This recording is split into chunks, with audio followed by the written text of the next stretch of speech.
नमस्कार, Rajesh sir classes में आपका स्वागत है। इस वीडियो में यूपी बोर्ड 2022 में आए हुए कक्षा 12 के हिंदी पेपर को हल किया जाएगा, जिसके आधार पर आप अपने आने वाले बोर्ड एग्ज़ाम की तैयारी अच्छी प्रकार से कर सकें। पेपर का पहला पेज अनुक्रमांक, यहाँ आप अपना रोल नंबर लिख देंगे, यहाँ नाम लिख देंगे। ये है विषय कोड, ये है संकेतांक, जिसे आपको अपने कॉपी में लिखना होगा। फर्स्ट पेज पर जहां रोल नंबर लिखेंगे उसी के नीचे एक आयताकार खाना बना रहेगा। 2022 हिंदी, समय 3 घंटे 15 मिनट। नोट्स प्रारंभ के 15 मिनट प्रश्न पत्र पढ़ने के लिए है। इस प्रश्न पत्र में 2 खंड है, दोनों खंडों के सभी प्रश्नों के उत्तर देना आवश्यक है। तो शुरू होता है खंड क। खंड क का पहला प्रश्न, पहले में क, नासिकेतोपाख्यान के लेखक हैं। नासिकेतोपाख्यान के लेखक हैं, तो नासिकेतोपाख्यान के लेखक हैं सदल मिश्र। तीसरा उत्तर सही है, इसके लेखक हैं सदल मिश्र। अब चलते हैं अगले पेज पर।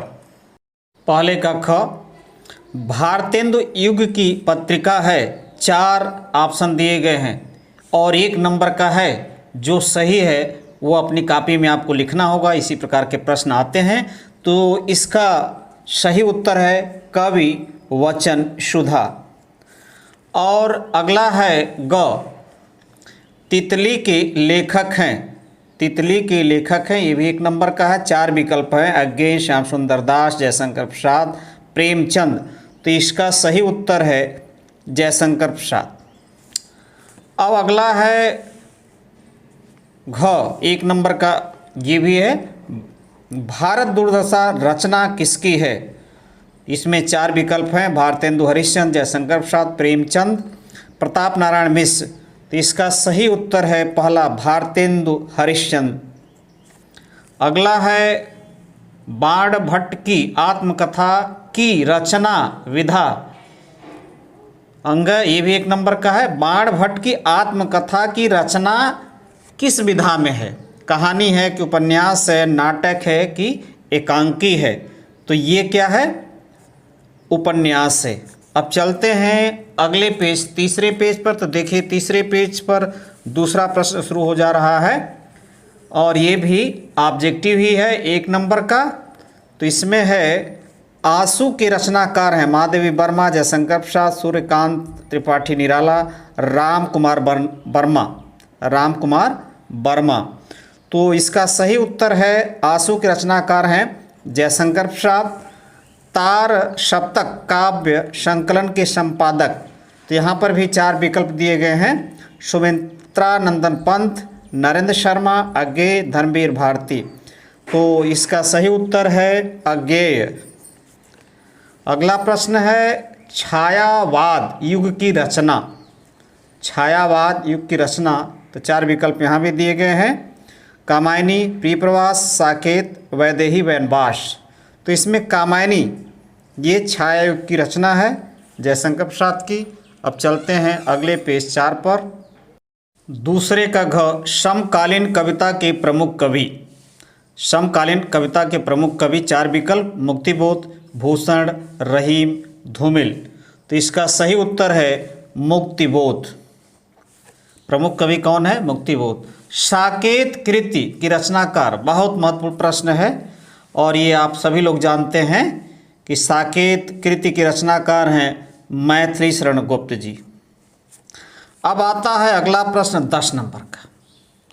निम्नलिखित गद्यांशों का संदर्भ देते हुए किसी एक के नीचे दिए गए प्रश्नों का उत्तर दीजिए। यानी एक प्रश्न का देना है और 10 नंबर का है। 5 प्रश्न दिए हैं, इसमें गद्यांशों को पढ़ना है। तो ये है गद्यांश आपके सामने।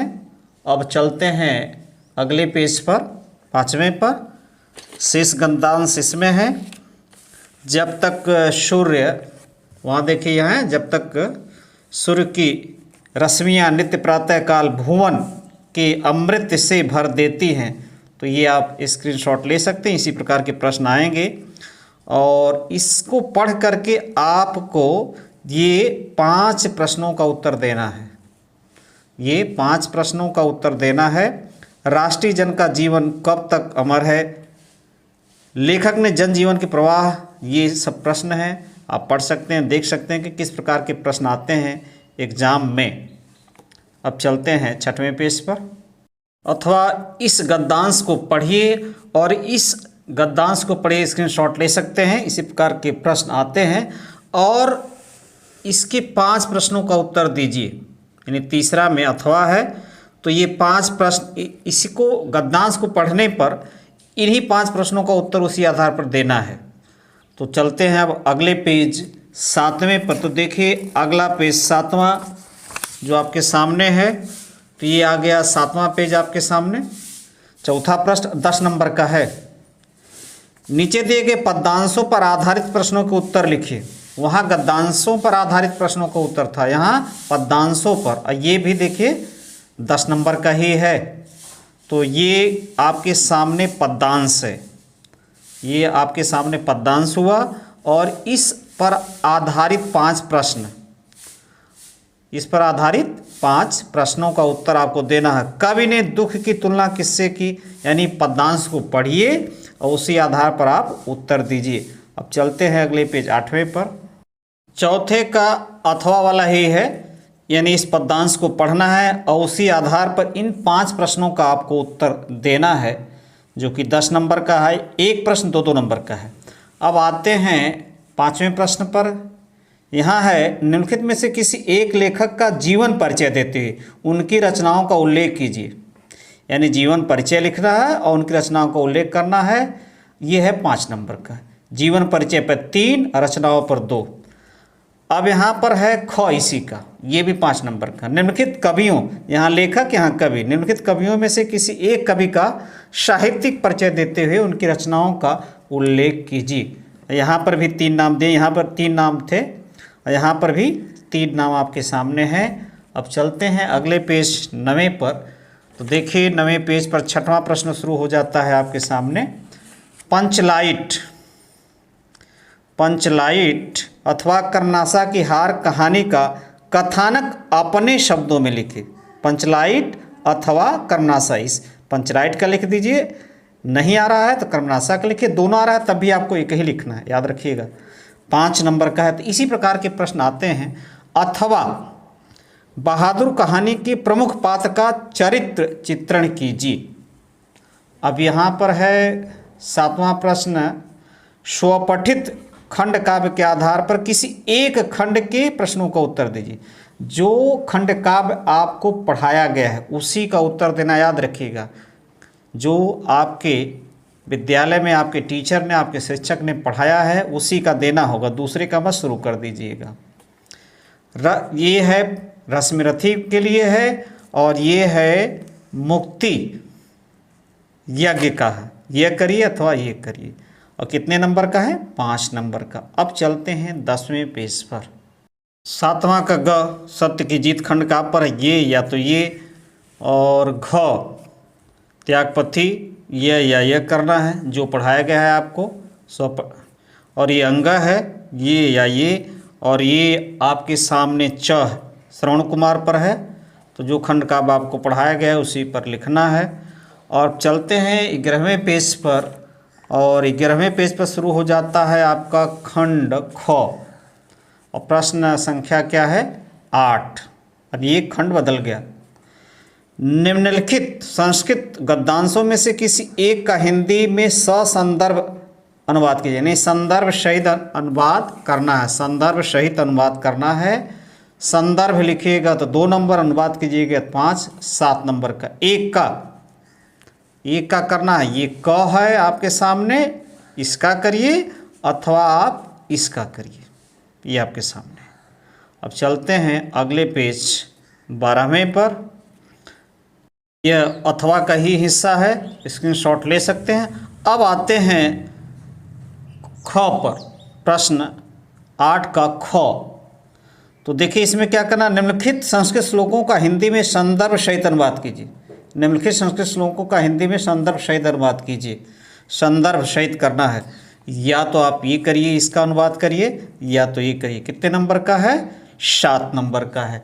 अब देखिए 13वां पेज जो आपके सामने आ रहा है ये है, इस पर 9वां प्रश्न है, ये 8वां का ख था। तो इस पर क्या है, निम्नलिखित में से किन्हीं 2 प्रश्नों का संस्कृत में उत्तर दीजिए। ये 4 प्रश्न दिए गए हैं और इसमें 2 का संस्कृत में उत्तर देना है, 4 नंबर का है, 2-2 नंबर का एक। 10वां क करुण अथवा वीर रस की परिभाषा, करुण अथवा वीर रस की परिभाषा तथा उसका एक उदाहरण लिखिए, 2 नंबर का।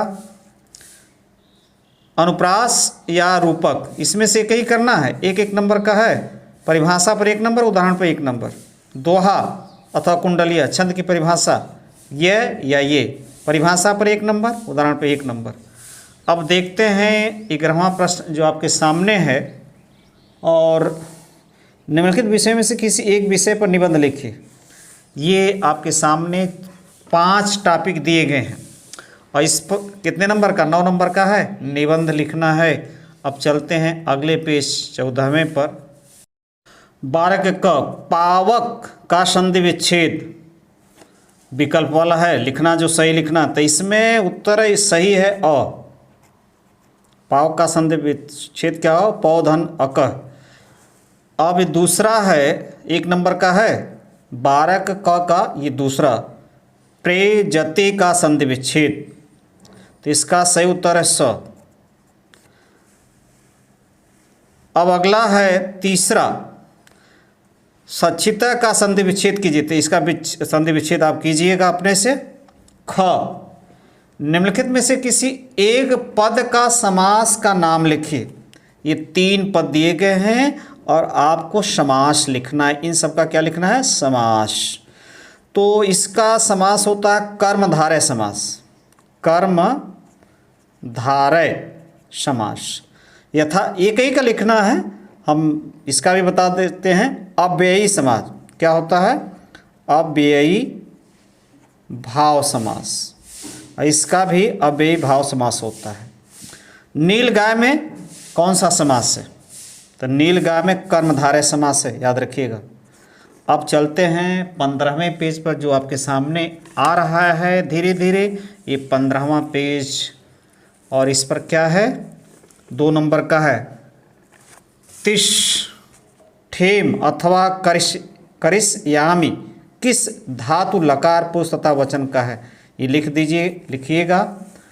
और इसी प्रकार के प्रश्न आते हैं। और ये है नामसुक किस शब्द विभक्ति अथवा वचन का रूप है, इसको भी लिखना है। यहाँ पर 13 का ग नित्वा शब्द में प्रत्यय, यानी जिन 2 शब्दों को मिलकर ये बना है, तो अंत वाला क्या है, तो इसमें जो सही है वह कत्वा है। गतिमान शब्द में प्रत्यय, थोड़ा सा ये प्रश्न हमें कन्फ्यूजन लगता है, गतिमान शब्द में प्रत्यय निकालेंगे तो मान होगा। अब चलते हैं अंतिम पेज 16वें पर। प्रश्न 15 का घ निम्नलिखित पदों में से किसी एक पद में प्रयुक्त विभक्ति अथवा उससे संबंधित नियम का उल्लेख कीजिए, 2 नंबर का है, स्क्रीनशॉट लेकर हल कर सकते हैं। 14वां है निम्नलिखित में से किन्हीं 2 वाक्यों का संस्कृत में अनुवाद कीजिए। 2 वाक्यों का संस्कृत में अनुवाद करना है, एक वाक्य पर 2 नंबर है। तो ये इस प्रकार के प्रश्न आते हैं, इसी आधार पर आप तैयारी कीजिएगा, जैसे आने वाले बोर्ड एग्जाम में आप अच्छी प्रकार से लिख सकें, पढ़ सकें। नमस्कार।